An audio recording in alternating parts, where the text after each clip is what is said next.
In April of 2024, the Federal Trade Commission issued the largest Made in USA fine in its history, $3.17 million. The company on the receiving end was Williams-Sonoma.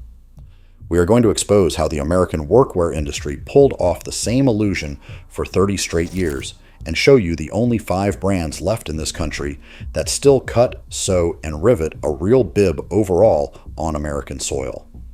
If you have walked into a farm and ranch store recently, you might believe you are looking at a competitive marketplace of heritage American brands. You see Carhartt, Dickies, Wrangler, Lee, Liberty, Big Smith, Key, Oshkosh, Pointer Brand, Roundhouse. 10 different names, 10 different stories about American grit stitched right onto the hangtag. You assume these are different companies competing to build the toughest pair of overalls for the toughest workers on earth. That is an illusion. The reality is that 9 of those 10 brands are now owned by a tiny handful of conglomerates, almost all of them sewn outside the United States. Wrangler and Lee are owned by a publicly traded denim holding company called Contour Brands, headquartered in Greensboro, North Carolina. Dickies has been sold 3 times in 8 years and is now owned by a Manhattan brand licensing firm called Blue Star Alliance. Liberty, Big Smith, Big Ben, and Walls all sit inside the same offshored portfolio. Oshkosh has not made an adult overall in this country since the year 2000. The names are American, the factories are not.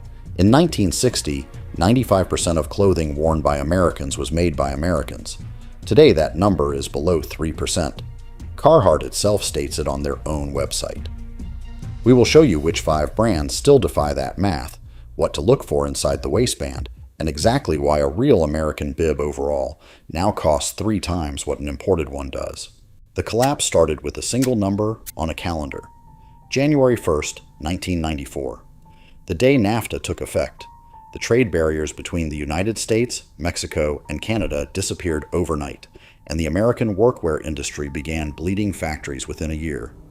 By 1997, Oshkosh B'gosh closed its last plant in its namesake city of Oshkosh, Wisconsin, after 102 years of operation.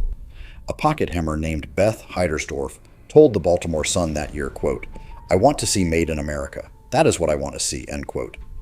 By the year 2000, less than 10% of Oshkosh production was still happening in the United States.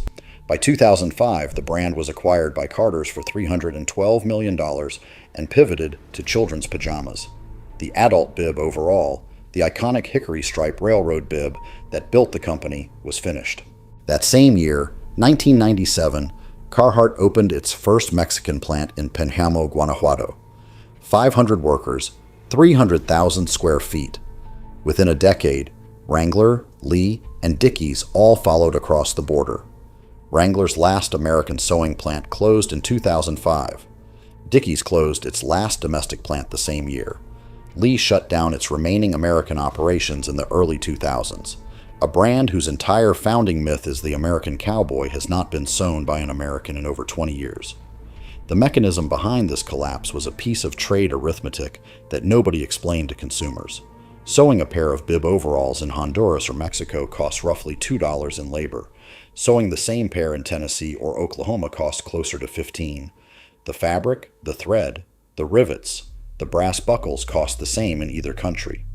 So when a multinational moves the labor across a border, the product does not get better.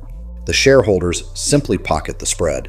Between 1990 and today, American apparel manufacturing has lost roughly 1.4 million jobs, 85% of the entire industry gone in a single generation. In 1990, this country had over 900,000 apparel manufacturing workers. Today, there are fewer than 100,000. Cone Mills' historic White Oak Denim plant in Greensboro, North Carolina, the last great selvage denim mill in the country, closed in December of 2017 after 112 years of operation. The looms were sold for scrap. American denim, the actual fabric, almost stopped existing, and when you lose the mill, you lose the cutters and the sewing machine mechanics and the pattern graders who only knew how to work that fabric. An entire ecosystem of skill, dismantled in a single generation. But offshoring is only half the problem. The materials themselves have been engineered to fail. The most fatal engineering flaw in modern BIB overalls is the denim weight downgrade. A genuine American-made bib overall from Roundhouse in Shawnee, Oklahoma uses 11 2/3 ounce pre-shrunk 100% cotton denim. The heavyweight version goes up to 14 ounces. LC King in Bristol, Tennessee uses 11.5 ounce indigo denim on their low back overalls. Carhartt's American-made R01 duck bib uses 12 ounce cotton duck canvas. These weights have been the standard for over a century because they are the minimum that survives a real workday in barbed wire, hot welding splatter, and 12-hour shifts on a tractor seat. The imported $40 bib overall on the rack at the discount store uses 8 to 10 ounce denim. Sometimes it is not even cotton. It is a 65-35 polyester blend marketed as denim. It looks the same on the hanger. It fades the same way under store lighting. But it tears at the knee inside one season of fence work, and the polyester melts onto your skin if a stray spark from a grinder touches it. The buyer does not learn this until the warranty period has already expired. The hardware tells the same story. Authentic American bibs use brass or zinc-plated steel buckles, copper burr rivets at every stress point, and brass YKK zippers that survive 20 winters. Look at the hardware on a cheap import. The buckles are plastic painted to look like metal. The rivets are stamped tin pressed onto the fabric, sometimes glued in place. They pop off after 6 wash cycles. The zipper teeth are nylon tape that seizes up the first time you wear them in cold weather. Genuine triple needle stitch seams have been replaced with single needle lock stitch. The bar tacks at stress points, those tight little stitched reinforcements at every pocket corner, have been quietly reduced or omitted entirely. None of this is visible on a store hanger. None of it shows up in the catalog photo. You only discover it the first time you reach for a wrench and the bib pocket tears clean off.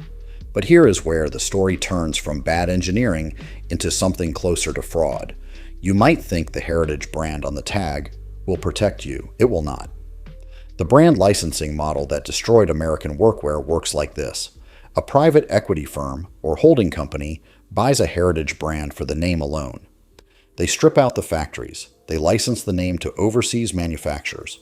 Quality control becomes a spreadsheet line item. The product becomes whatever the lowest bidder can ship in a 40-foot container.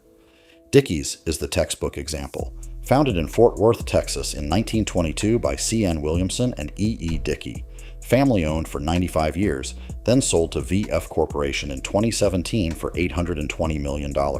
Sold again to Blue Star Alliance in November of 2025 for roughly $600 million. 3 different owners in 8 years. Each one extracts margin and moves on. By the time the third owner finishes harvesting the brand, nobody is left who actually remembers how to build the product. The pattern repeats across Wrangler, Lee, Big Smith, Liberty, Walls, Sweet Oar, Big Ben. American workwear has become a graveyard of names. This brings us to the only 5 brands in the United States that still genuinely cut, sew, and rivet a bib overall on American soil. Number 1, and the largest by a wide margin, is Roundhouse Manufacturing of Shawnee, Oklahoma. Founded in 1903, 3 generations of the Antosh family.